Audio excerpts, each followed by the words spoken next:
that he does not have his identification card with him, and the defendant gave a fictitious name of Fisher Leroy, and the officer walked back to his patrol vehicle to double check, and the officer then observed the defendant exit the vehicle and sprint away despite giving him orders to stop.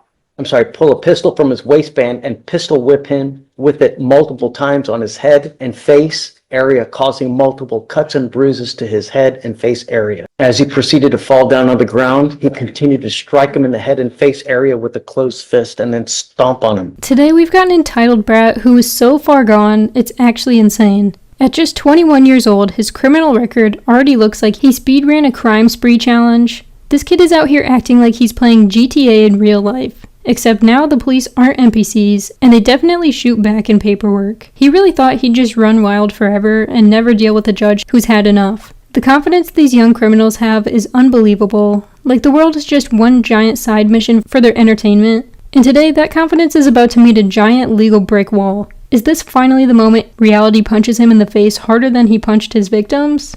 Let's go ahead and dive in. Sir, you are charged with evading arrest or detention. On that case, you're facing up to a year in jail and or a $4,000 fine. You're also charged with failure to identify oneself to a peace officer while being a fugitive from justice. That kicks it up to a Class A, so you're also facing a year and or a $4,000 fine on those cases as well. We're going to do probable cause. You have the right to remain silent. Anything you say can and will be used against you. You have the right to have an attorney present if you cannot afford one. One will be appointed to you, sir. Yes, Judge. On January 31st, 2025, the officer observed the defendant's vehicle run a red signal light at the 3400 block of Live Oak Street in Harris County, Texas.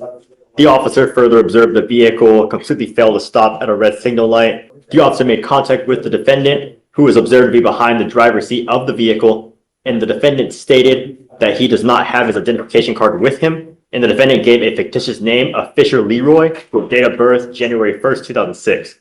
The officer ran the name through NCIC and found a DPS picture that does not remotely resemble the defendant.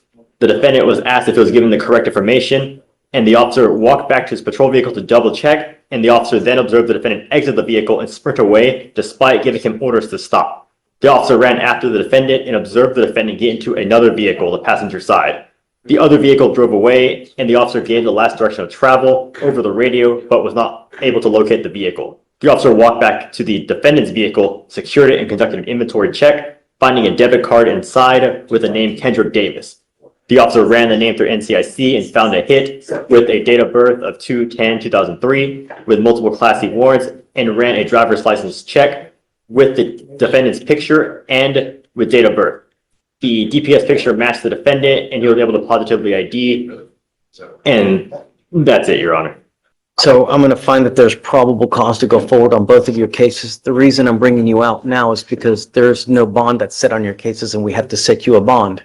One of the things that I use to determine on what to set a bond is how dangerous you are, because I've never met you before. I don't know you, and all I know is that you've got a birthday in 5 days. So he's on bond for an aggravated robbery now, right? Yes, Judge. It's my understanding, I think it was a 2B, it looks like. I don't believe bond conditions and everything were put in place until a few days ago. So the charging instrument was filed November 13th of 2024.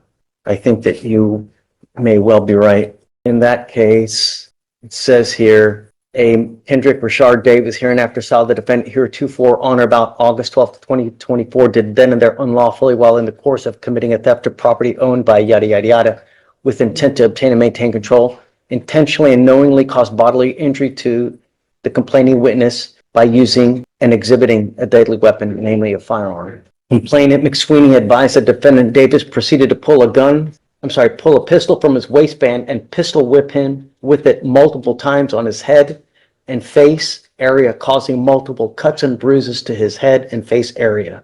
As he proceeded to fall down on the ground, he continued to strike him in the head and face area with a closed fist and then stomp on his face with his foot. Complainant McSweeney stated that he was in fear for his life and felt severe head pain as a result of the assault. I see that he has also picked up an evading arrest in a motor vehicle the day after our two cases. How? Oh, I guess that's how they caught up to him, right? They must have him. They found him, and that's when they arrested him on that, and then got picked up on me, I believe. Okay, so what happened in that case? Is he like driving 100 miles an hour? Is he? Yes, Judge. It says that the officer observed the defendant conduct an improper turn and failed to turn into the correct designated lane. They activated their lights and sirens, and the defendant evaded at speeds of 90 to 115 miles per hour for 3.5 miles on the highways and multiple residential and business streets. This defendant is an absolute menace to society, and the fact that he's still out here roaming around is terrifying. He shouldn't be walking free, he shouldn't be driving cars, and he definitely shouldn't be around normal people just trying to live their lives. Aggravated assault, pistol whipping someone in the head, stomping on them, kicking them while they beg for help. That's not a teenager being misunderstood. That's someone who thinks consequences are just imaginary. Making someone believe they're about to die and still getting released on bond? That's wild. And then what does he do with his freedom? Goes right back out stealing cars, running from police, and acting like his life is one big action movie. When judges talk about protecting society, this is exactly who they're talking about. He has no care for anyone but himself, zero remorse, zero responsibility, zero accountability. The legal system gives him an inch, and he sprints a marathon with stolen rims in a police chase. This isn't a mistake, this is a pattern. And patterns like this end one of two ways: prison or the morgue. Honestly, the craziest part is how he stands there looking smug as if the judge is inconveniencing him. That lack of empathy, that's a giant red flag in criminal justice. Judges see that look and instantly know this isn't someone who's going to change just because he got yelled at. At this point, the courtroom should come with a welcome back sign just for him. Okay. I think that you are an extreme danger to our public, and I'm going to do everything in my power to protect our public. The first thing I'm going to do is I'm going to be with me today, promising me you're not going to drive. I don't give a rat's behind what is going on in your life. I don't care if there's a burning building. You have to say 50 kittens. If I find that you drive, I can have a contempt hearing. You can be facing an additional 6 months jail and a $500 fine every time you get into a car and drive. Do you understand? Yes, sir. I'm also putting in this affidavit that you're not supposed to be in possession of any weapons as well. If I find that you have a weapon, because I don't know if you're going to get out or not, and because these cases, because of the nature of the aggravated robbery, because of the nature of this one, I'm making his bonds high, I'm going to set them at 20,000 each. So can I make an argument? Yes, Okay. absolutely. Thank you, Judge. I don't want to get ahead of myself, please. Yes. So I was appointed to Mr. Davis this morning. I was able to talk to him a little bit in the holdover. We are requesting PR bonds for both of the cases. He's 22 years old. 21 years old. He's lived in Houston his whole life. He has a lot of family in Houston. His grandparents, mom, daughter, and siblings. Prior to being in custody, he was working at Builders First Source for around a month. Mr. Davis also lives with his grandfather who has cancer. Mr. Davis is his caretaker, is my understanding.